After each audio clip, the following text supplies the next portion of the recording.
প্রিয় বন্ধুরা দেখুন, ভাগিনা নিজের হাতে সেই প্রিয় খাবার আম ভর্তা করছে। বন্ধুরা দেখুন, প্রথমে ভাগিনা আমগুলো সুন্দর করে ছিলে নিচ্ছে ছিলানি দিয়ে। এখন কিন্তু আমগুলো ধুয়ে নিচ্ছে। তো তারপরে দেখতে পাচ্ছেন আমগুলো কিভাবে ছোট্ট ছোট্ট করে কুচি কুচি করে কাটছে। তো ভাগিনা কিন্তু অনেক সুন্দর কাটতে পারে, দেখতে পাচ্ছি আমরা। আপনারা সবাই কমেন্ট করবেন ভিডিওটা সুন্দর হচ্ছে কিনা। এরপরে আমরা দেখতে পাচ্ছি মরিচগুলো সুন্দর করে ছোট করে কিচকিচি করে কাটছে, তারপরে আবার একটু লবণ দিয়ে দিছে। বাহ, অসাধারণ। সেই স্বাদ, এত স্বাদ কে? আম ভর্তা এত স্বাদ কে? না সবার স্বাদ আম ভর্তা কি দিয়ে বানাইছো? এই তো মামা, আম আছে, নুন আছে, ঝাল আছে, এখন এইগুলো দিয়েই বানাইছি আমি। স্বাদ হয়েছে? আমি একটু দেখি। দেখো,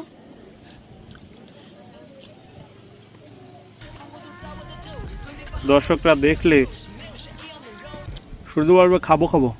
ও খাবো খাবো খাবো খাবো সেই ঝাল। খাবো খাবো।